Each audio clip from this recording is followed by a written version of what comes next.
अस्सलामुअलैकुम स्टूडेंट्स, उम्मीद है कि आप सब खैरियत से होंगे। जैसा कि आप लोग जानते हैं कि हम लोगों ने लास्ट टाइम जो है वो लेक्चर नंबर 3 का पार्ट नंबर 4 जो है वो डिस्कस किया था, जिसमें हमने गॉसेस लॉ की पहली एप्लीकेशन देखी थी। और आज हम लोगों ने जो है वो गॉसेस लॉ की सेकंड और थर्ड एप्लीकेशन देखनी है। अगर हम थोड़ा सा डिस्कस करें पिछले पार्ट को, तो हमने फर्स्ट एप्लीकेशन के 3 केस किए थे, जिसमें स्फेरिकल सरफेस थी, उसके आउटसाइड एक पॉइंट लिया था, एट द सरफेस पॉइंट लिया था और इनसाइड द सरफेस पॉइंट लिया था। इन 3 पॉइंट्स पे हमने electric field density find out की थी, ठीक है। और आज जो हमने करना है वो एप्लीकेशन नंबर 2 है और एप्लीकेशन नंबर 3 है। जो इन तीनों में मोस्ट इंपॉर्टेंट एप्लीकेशन है, पेपर के पॉइंट ऑफ व्यू से इंपॉर्टेंट है, वो सेकंड एप्लीकेशन है। पेपर में सेकंड एप्लीकेशन बहुत आती है बच्चों। तो शुरू करते हैं अपनी सेकंड एप्लीकेशन और देखते हैं कि सेकंड एप्लीकेशन जो है गॉसेस लॉ की वो हमसे क्या कहती है। देखिए, सवाल पेपर में आता है आपके पास कि electric intensity near a large thin sheet of charges, ऐसे समझ लीजिए, या यूँ समझ लीजिए कि electric intensity due to an infinite sheet of charge. आपके पास एक शीट चार्ज की शीट है, यानी कि चार्ज शीट है, ठीक है। उसमें उसकी वजह से जो इलेक्ट्रिक फील्ड इंटेंसिटी प्रोड्यूस हो रही है, और उसी के नियर हम बेसिकली इलेक्ट्रिक फील्ड इंटेंसिटी जो है वो फाइंड आउट करना चाहते हैं। जो शीट की वजह से प्रोड्यूस हो रही है उसके बहुत करीब ही हम जो है वो फाइंड आउट करना चाहते हैं इलेक्ट्रिक फील्ड इंटेंसिटी, ठीक है। और हमने क्या किया, हमने उस चार्ज शीट में जो है बीच में होल करके एक गॉसियन सरफेस भी पुट करवा दी है। तो समझ लीजिए कि गॉसियन सरफेस और गॉसियन सरफेस के करीब या इलेक्ट्रिक फील्ड जो आपके पास ये इलेक्ट्रिक चार्जेस वाली शीट है उसके करीब एक पॉइंट है जहाँ पे आप electric field intensity find out करना चाहते हैं, ठीक है। तो इंट्रोडक्टरी पैराग्राफ देख लेते हैं पहले थोड़ा सा। कह रहे हैं जो हमने शीट कंसीडर की है उसका एरिया डेल्टा ए है, उस पर पॉजिटिवली चार्ज जो हैं वो सारे के सारे डिस्ट्रीब्यूट हुए हुए हैं कि पॉजिटिव चार्ज से वो शीट भरी हुई है। जब पूरा सरफेस जो है वो उससे भरा हुआ है चार्जेस से, तो इसका मतलब उस सरफेस की चार्ज डेंसिटी भी होगी। और चार्ज डेंसिटी क्या कहलाती है? सरफेस चार्ज डेंसिटी कहलाती है, जिसको हम सिग्मा से रिप्रेजेंट करते हैं बच्चों। और उसी पर हमने क्या लिखा आगे कि to determine the electric intensity E at point P very close to the sheet, आप बहुत ही नज़दीक उस शीट से क्या निकालना चाहते हैं, और electric field intensity find out करना चाहते हैं। और फिर उसी के करीब आपने इलेक्ट्रिक जो शीट है, इलेक्ट्रिक चार्जेस की शीट है, आपने उसी के उसमें एक गॉसियन सरफेस भी क्लोज कर दी है। उसका एरिया आपने क्या लिया हुआ है? डेल्टा ए लिया हुआ है। उसका एरिया आपने डेल्टा ए लिया हुआ है, सही है। तो डायग्राम देखते हैं, डायग्राम से और बात वाज़ेह हो जाएगी। जो मैं अर्ज़ कर रहा था आपसे शीट की बात, वो शीट तो आपके पास ये आ गई पॉजिटिव चार्ज शीट पूरी की पूरी, ठीक है। ये आपके पास है पॉजिटिव चार्ज शीट और ये आपके पास क्या है? गॉसियन सरफेस है, ठीक है। अब यहाँ कहीं नज़दीक जो है, जहाँ मेरा रेड लेज़र नज़र आ रहा होगा, यहाँ कहीं नज़दीक आप पॉइंट पी पर आप electric field intensity find out करना चाहते हैं, ठीक है।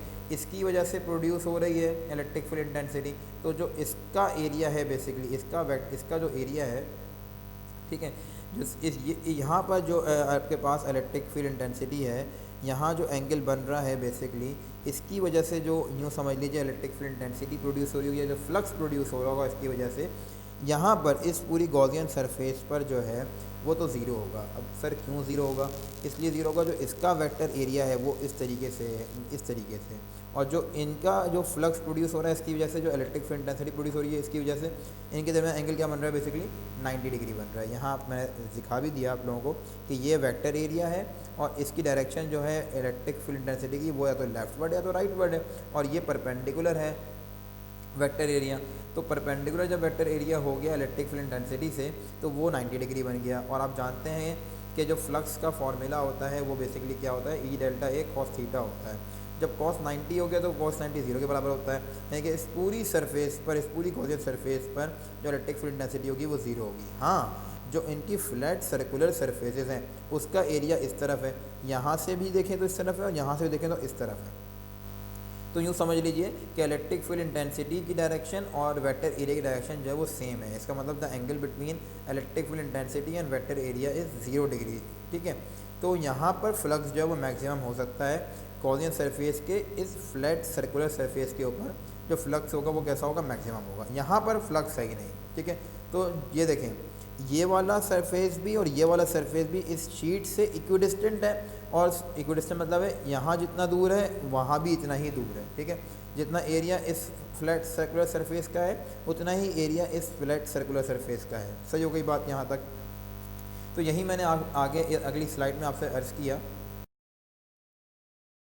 कि क्या कह रहे हैं, वही वाली बात कि जो फ्लैट सरफेसेस के जो सिलेंडर की फ्लैट सरफेस है उसका एरिया सेम है, और जो शीट से है वो इक्विडिस्टेंट है, यानी कि सेम डिस्टेंस के ऊपर है। और जो पहली सरफेस पे जो फ्लक्स होगा वो φ1 होगा, और जो दूसरी सरफेस पे फ्लक्स होगा वो φ2 होगा आपके पास बच्चों। ठीक है, और जाहिर है कि जब एरिया सेम है, डिस्टेंस सेम है, तो फ्लक्स भी कैसा होगा दोनों पर सेम होगा, यानी कि φ1 और φ2 की वैल्यू जो हम फाइंड आउट कर सकते हैं वो ई डेल्टा ए कॉस थीटा से फाइंड आउट कर सकते हैं। और जो इनके दरमियान एंगल बेसिकली है वो कितना है, 0 डिग्री है, और आप जानते हैं कि कॉस 0 क्या होता है, 1 के बराबर होता है, तो यहाँ पे क्या आ जाएगा बच्चों, 1 आ जाएगा।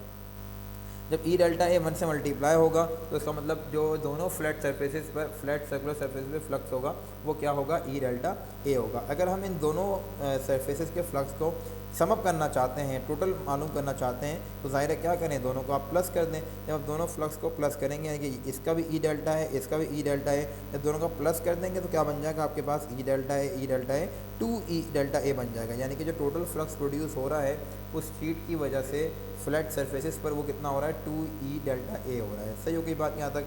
अब ऐसा तो हो नहीं सकता कि हम जो है वो गॉसेस लॉ के एप्लीकेशंस पढ़ रहे हों और उसी का इस्तेमाल ना करें, तो यह नामुमकिन सी बात है। हम क्या लिखेंगे, और अकॉर्डिंग टू गॉसेस लॉ के मुताबिक फ्लक्स का फॉर्मूला क्या होता है बच्चों, Q अपॉन एप्सिलॉन नॉट होता है। ठीक है, अब जो सरफेस चार्ज डेंसिटी है उस थिन शीट की, थिन इनफाइनाइट शीट की, आप जानते हैं डेंसिटी का फॉर्मूला, सरफेस चार्ज डेंसिटी का फॉर्मूला होता है चार्ज ओवर एरिया। अब मैंने सरफेस चार्ज डेंसिटी का ताल्लुक क्यों लगाया यहाँ पर, क्योंकि मुझे Q की वैल्यू चाहिए वहाँ से। कैसे चाहिए, आइए नेक्स्ट स्लाइड में देखते हैं। देखिए बच्चों, आपसे कह रहे हैं कि सरफेस चार्ज डेंसिटी जो होगी वो क्या होती है, चार्जेस ओवर एरिया होता है। ठीक है, मुझे चार्जेस की वैल्यू चाहिए, वेक्टर एरिया पे डिवाइड हो रहा है, मतलब कि क्या हो जाएगा, मल्टीप्लाई। तो फॉर्मूला क्या बन जाएगा, Q is equals to surface charge density into vector area.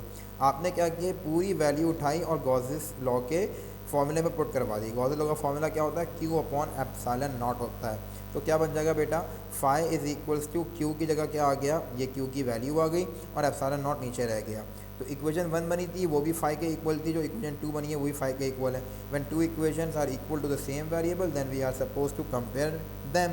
तो हमने क्या कर लिया, दोनों को कंपेयर कर लिया। जब दोनों को कंपेयर कर लिया तो क्या बन गया, 2 E delta A is equals to 1 over epsilon naught into sigma delta A. दोनों तरफ वेक्टर एरिया मौजूद है, आपने वेक्टर एरिया को कैंसिल कर दिया।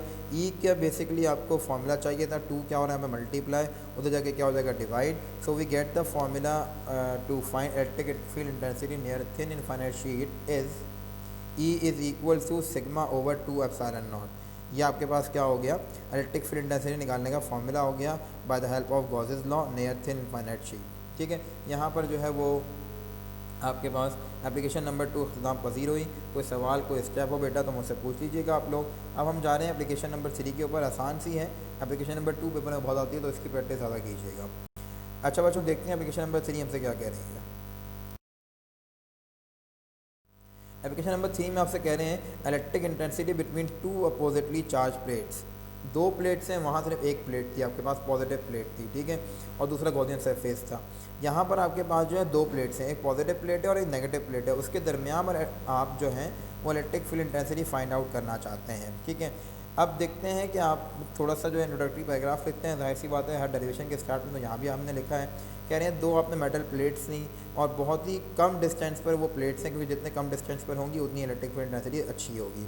ठीक है, एक जो है पॉजिटिवली चार्ज है, जो पॉजिटिवली चार्ज है उस पर जो सरफेस चार्ज डेंसिटी है वही पॉजिटिव होगी। दूसरी जो है वो नेगेटिवली चार्ज है, उसकी जो सरफेस चार्ज डेंसिटी होगी वो कैसी होगी बेटा, नेगेटिव होगी। आपने पॉइंट भी कंसीडर किया हुआ है उन प्लेट्स के दरमियान। ठीक है, वे दिस, अगर फॉर एग्जांपल ये प्लेट्स जो हैं वो इनफाइनाइट शीट की तरह बिहेव करें तो उनकी इलेक्ट्रिक फील्ड इंटेंसिटी क्या होनी चाहिए, अभी हम पढ़ कर आए हैं। क्या होता है formula, E is equal to sigma upon 2 epsilon naught. ठीक है, जो पॉजिटिव थिन शीट होगी उसकी हो जाएगी plus sigma upon 2 epsilon not, यानी कि पॉजिटिव इलेक्ट्रिक फील्ड इंटेंसिटी होगी। और जो नेगेटिव चार्ज वाली प्लेट है उसकी नेगेटिव इलेक्ट्रिक फील्ड इंटेंसिटी होगी और नेगेटिव सरफेस चार्ज डेंसिटी भी होगी। कहने का मकसद कुछ यूँ है कि ये बन जाएगी तुम्हारे पास पॉजिटिव शीट की इलेक्ट्रिक फील्ड इंटेंसिटी और ये बन जाएगी तुम्हारे पास नेगेटिव शीट की इलेक्ट्रिक फील्ड इंटेंसिटी। अब मैं, क्योंकि पॉइंट तो बीच में, ज़ाहिर है दोनों का नेट वैल्यू चाहिए होगी, मुझे नेट इलेक्ट्रिक फील्ड चाहिए होगी। वो कैसे फाइंड आउट करेंगे, हम करेंगे क्योंकि डायरेक्शन जो है वो पॉजिटिव प्लेट से नेगेटिव प्लेट की तरफ है। ठीक है, तो हम पॉजिटिव इलेक्ट्रिक फील्ड में से, पॉजिटिव इलेक्ट्रिक फील्ड इंटेंसिटी में से नेगेटिव इलेक्ट्रिक फील्ड इंटेंसिटी को माइनस कर देंगे नेट इंटेंसिटी निकालने के लिए। ठीक है, तो हमने यही किया कि हमने क्या किया, पॉजिटिव इलेक्ट्रिक फील्ड इंटेंसिटी को negative electric field intensity minus कर दिया, यानी कि ये this value will be differenced by this value. तो क्या हो जाएगा आपके पास, देखते हैं नेक्स्ट स्लाइड में। देखिए यही वो आपके पास, ये आपके पास पॉजिटिव आ गई, या क्या नेगेटिव आ गई, नेगेटिव नेगेटिव क्या हो गया, पॉजिटिव हो गया। तो क्या बन जाएगा, प्लस प्लस, जब प्लस हो जाएगा तो 2 सिग्मा अपॉन 2 एप्सिलॉन नॉट हो जाएगा। ऊपर भी बेटा 2 मौजूद है, नीचे भी 2 मौजूद है। 2 से 2 क्या हो गया, कैंसिल। क्या बन गई आपके पास, इक्वेशन बन गई आपके पास। इक्वेशन वाले डायग्राम देख लीजिए, इसकी बात कर रहा था मैं, ये पॉजिटिव शीट है, ये नेगेटिव शीट है। इसके दरमियान कहीं जब मेरा लेज़र पॉइंटर है, यहाँ पर पॉइंट होगा, यहाँ पे आप जो है वो मालूम करना चाहते हैं कि इलेक्ट्रिक फील्ड इंटेंसिटी क्या होगी। ठीक है बच्चों, तो फॉर्मूला क्या बन जाएगा, फॉर्मूला बन जाएगा आपके पास E is equal to sigma upon epsilon naught. और यहाँ पर जो है वो आपका लेक्चर ख़त्म हो गया। और कोई सवाल बेटा हो तो मुझसे पूछ लीजिएगा, कोई इतना मुश्किल एप्लीकेशन नहीं थी। और जो है इसके अलावा कोई भी बात हो बेटा, इससे किसी भी स्टेप से मुताल्लिक़ मुझसे पूछ सकते हैं। अपना ख्याल रखिएगा। जज़ाकल्लाह खैर, अल्लाह हाफ़िज़।